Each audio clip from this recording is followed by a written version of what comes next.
حضرت غوث پاک رضی اللہ تعالیٰ عنہ طالب علموں کو سبق پڑھا رہے تھے تو سبق پڑھاتے پڑھاتے نا ہاتھ آگے بڑھایا تو اچانک ہاتھ واپس آیا تو گیلا ہو گیا تھا سارا۔ تو شاگرد بھی بڑے سیانے ہوتے ہیں، انہوں نے سبق چھوڑ دیا، استاد جی کے گیلے بازو کو دیکھنا شروع کیا۔ حضور یہ کیا ہے؟ تو غوث پاک بھی غوث پاک تھے، ہر بندے کا ہاضمہ اتنا اچھا نہیں ہوتا کہ اس کو ہر بات ہضم ہو جائے۔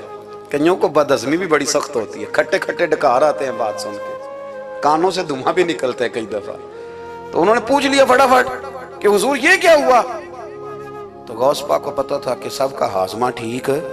میاں صاحب نے بھی کہا تھا خاصان دی گلاما آگے نہیں مناسب کرنی۔ اگلا شعر میں نہیں یہ پڑھنا کیونکہ زیادہ ڈاڈ ہے تو میں ادھر ہی رہتا ہوں، اتنا ہی کافی ہے کہ خاصان دی گلاما آگے نہیں مناسب کرنی۔ انہوں نے کہا حضور یہ کیا ہے؟ تو آپ فرمانے لگے تمہارے والی بات نہیں۔ اللہ اکبر۔ ابھی سبق پورا ہو رہا تھا تو بندے دوڑے دوڑے آ گئے اور انہوں نے نعرے لگانے شروع، یا غوث یا غوث یا غوث۔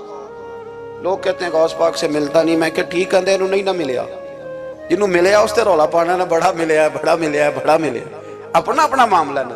کسی نے کہا حضور کچھ نہیں دیتے تو کسی نے کہا میرے کریم سے گر قطرہ کسی نے مانگا، دریا بہا دیے در بے بہا دیے، جس کو ملا ہے وہ تو شور کرے گا۔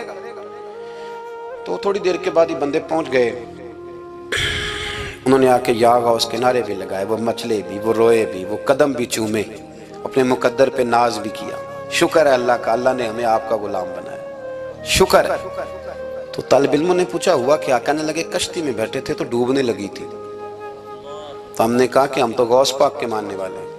تو پھر حضور غوث اعظم کا دست مبارک نمودار ہوا ہے اور کشتی کو پکڑ کے کنارے لگا دیا ہے، کشتی کو پکڑ کے کنارے لگا دیا ہے۔ ایک قریب کہنے لگا یہ کیسے ہو سکتا ہے؟ تو دوسرا اس کی کمر پہ تھپکے دے کے کہنے لگا ویسے ہی ہو سکتا ہے جیسے آصف بن برقیہ کے ذات ہوا ہے، بالکل ویسے ہی ہو سکتا ہے۔ سیدنا غوث اعظم کی کرامات اتنی متواتر کے ساتھ ہیں کہ ملا علی قاری فرماتے اتنی تو کرامتیں سنی نہیں جتنی غوث پاک کو اللہ نے عطا فرمائی۔ رب کریم نے انہیں درجہ دیا، وقار دیا، ان کی دعاؤں کو قبولیت دی، اللہ نے انہیں اعزاز کے ساتھ نوازا، اللہ نے ان پر فضل فرمایا۔